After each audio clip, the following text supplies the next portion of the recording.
Good evening everyone. मैं अर्पणा, मेरे YouTube channel learn Hindi with Arpana में आप सभी का स्वागत करती हूँ। मैं आपको शब्द विचार पढ़ा रही हूँ, जिसमें मैं शब्द विचार के प्रकार पढ़ा रही थी, जिसमें 3rd नंबर का है प्रयोग के आधार पर। हाँ, तो मैंने आप लोग को उत्पत्ति के आधार पर पढ़ाया, रचना के आधार पर पढ़ाया। आज मैं आप लोग को प्रयोग के आधार पर पढ़ाऊँगी शब्द के प्रकार। ठीक है, तो अभी इसमें हम पढ़ेंगे कि प्रयोग के आधार पर शब्द को कितने भागों में बांटा गया है। ठीक है, तो देखिए, प्रयोग के आधार पर शब्दों को 2 भागों में बांटा गया है। हाँ, अभी ऐसा भी प्रश्न पूछा जाता है कि प्रयोग के आधार पर शब्दों को कितने भागों में बांटा गया है। तो प्रयोग के आधार पर शब्दों को 2 भागों में बांटा गया है। हाँ, कौन कौन से 2 भाग हैं? सबसे पहले है विकारी और अविकारी। ठीक है, 2 हैं। तो विकारी शब्द क्या है? विकारी शब्द क्या है? विकार का अर्थ है परिवर्तन। विकार का अर्थ क्या है? परिवर्तन। ठीक है, जिन शब्दों में लिंग, ध्यान से देखो, लिंग, वचन, कारक अथवा काल के आधार पर रूपांतरण मीन्स परिवर्तन हो जाता है, उन्हें विकारी शब्द कहते हैं। विकारी का सबसे पहले मैंने बताया आप लोग को, विकारी का अर्थ है परिवर्तन।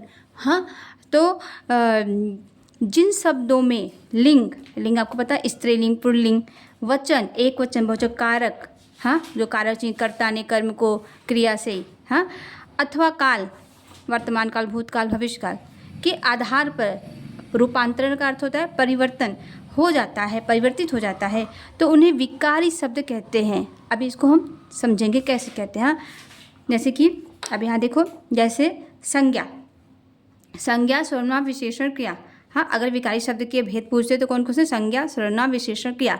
तो संज्ञा के आधार पे कैसे विकारी शब्द परिवर्तन हो जाएगा? देखो, लड़का, लड़के, लड़कों, लड़की और लड़कियाँ, हो गया ना।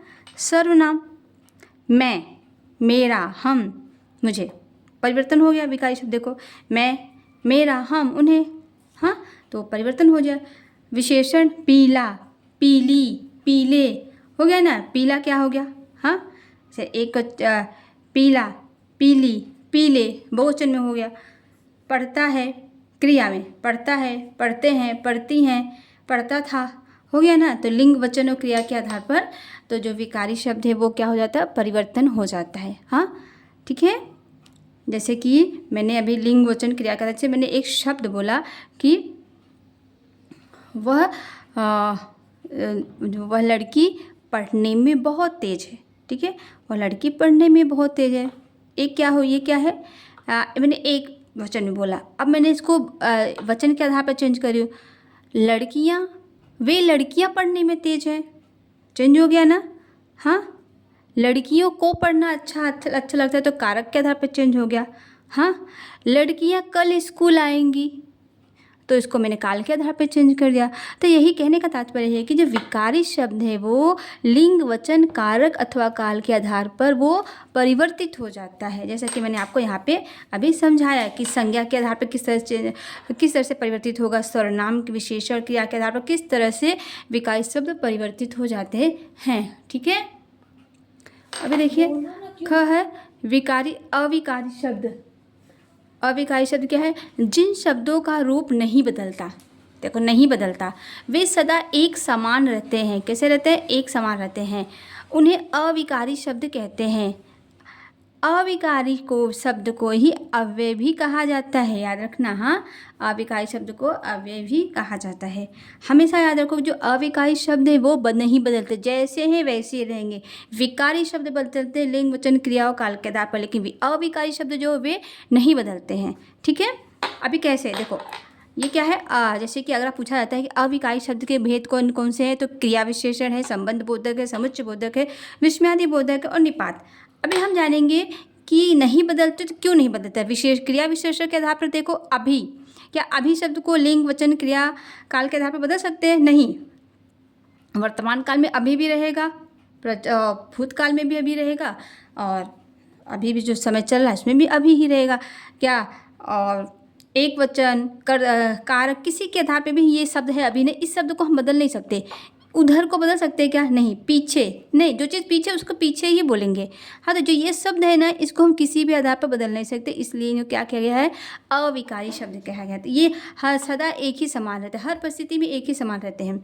संबंध बोधक के नीचे, के बाहर, किसी जैसे टेबल के नीचे, घर के बाहर, तो इसको ये शब्द तो चेंज नहीं होने वाला है, ऐसे के ऐसे ही रहेंगे। समुच्चय बोधन में लेकिन मैं तो बाहर गया, लेकिन मैंने तो खाना खा लिया, आप नहीं आए। तो लेकिन जो शब्द है ये किसी भी आधार पर नहीं परिवर्तन होगा, क्योंकि ये अविकारी शब्द है। किंतु इसलिए और क्या ये सब जो वो शब्द है, कभी आपने इसको लिंग वचन क्रिया काल के आधार पर परिवर्तित होते सुना है, देखा है, पढ़ा है? नहीं ना।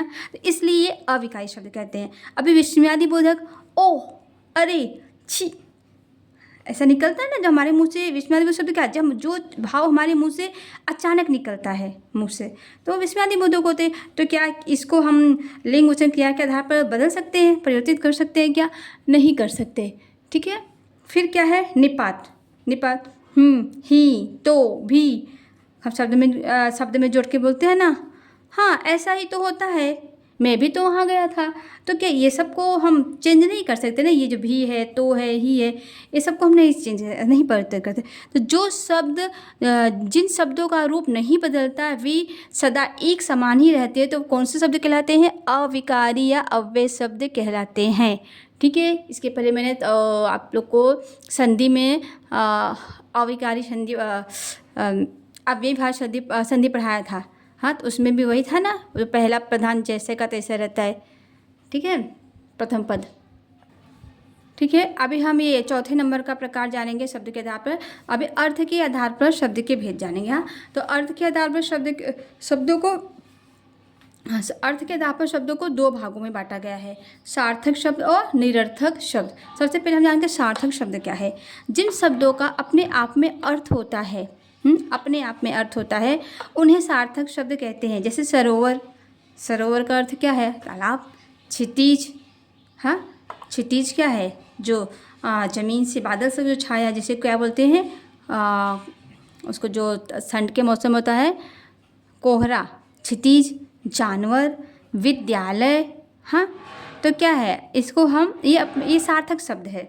हाँ, सार्थक शब्दों के अंतर्गत एकार्थी, हाँ देखो ये याद रखना, एकार्थी, अनेकार्थी, विलोम शब्द, पर्यायवाची शब्द और समश्रुति तथा भिन्नार्थक शब्द आते हैं। ये सब शब्द किस में आते हैं? सार्थक शब्द। सार्थक शब्द वे होते हैं जो अपने आप में अर्थ, जिसका अपने आप में अर्थ होता है, वे सार्थक शब्द हैं। और निरर्थक शब्द क्या है? जिन शब्दों का कोई भी अर्थ नहीं होता है परंतु भाषा में इनका प्रयोग किया जाता है, तो वे निरर्थक शब्द कहलाते हैं। जैसे है कि आपने खाना वाना खा लिया, तो जो ये खाना वाना, खाना तो ठीक है सार्थक हुआ, लेकिन वाना ये क्या है? वाना का कोई अर्थ है नहीं। तुम अनसंट बातें करते हो, तो ये अनसंट, इसका कुछ मीनिंग है क्या? नहीं है ना। हाँ, जैसे कि रोटी वोटी खाओगे, चाय वाय, रोटी वोटी, वास्ता, बानी, ये सब शब्दों का कोई अर्थ है क्या? नहीं। हाँ, तो जैसा कि आप लोगों ने देखा कि खाना वाना, अनसंट क्या निरर्थक शब्द है, जो वाक्य रचना में सहायक होते हैं किंतु निरर्थक शब्द हैं। ठीक है। तो कुछ निरर्थक शब्द इस प्रकार है, जैसे कि वाय, वोटी, वास्ता, वानी, ये सब क्या? निरर्थक शब्द हैं। ठीक है। आइए अब हम जानते हैं कि हम इस पाठ में हमने क्या क्या सीखा है। हाँ, जो मैंने शब्द विचार आप लोग को पढ़ाया, इसमें क्या क्या सीखा हमने। सबसे पहले हमने क्या जाना? वर्णों के व्यवस्थित तथा सार्थक समूह को शब्द कहते हैं। शब्द किसे कहते हैं? वर्णों के व्यवस्थित तथा सार्थक समूह को शब्द कहते हैं। ठीक है। उत्पत्ति की दृष्टि से शब्दों के 5 भेद है। अगर आपसे पूछा जाता है ऐसा कि उत्पत्ति की दृष्टि से शब्द के कितने भेद हैं, तो कितने भेद हैं? 5 भेद हैं। तत्सम, तद्भव, देशज, विदेशी तथा संकर शब्द। ठीक है। फिर रचना की दृष्टि से शब्द के 3 भेद हैं। कितने भेद हैं? 3 भेद हैं। रूढ़ शब्द, यौगिक शब्द तथा योग रूढ़ शब्द। ठीक है। फिर आता है प्रयोग की दृष्टि से शब्द के 2 भेद है। प्रयोग की दृष्टि से शब्द के कितने भेद हैं? 2 भेद, विकारी तथा अविकारी शब्द। ठीक है।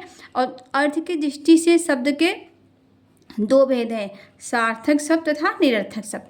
ठीक है। तो मैंने आप लोग को संक्षेप में ही बताया कि इस पाठ में हम लोगों ने क्या क्या पढ़ा है।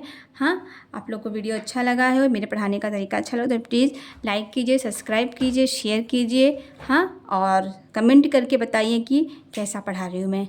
ओके, तो आज के लिए बहुत बहुत धन्यवाद।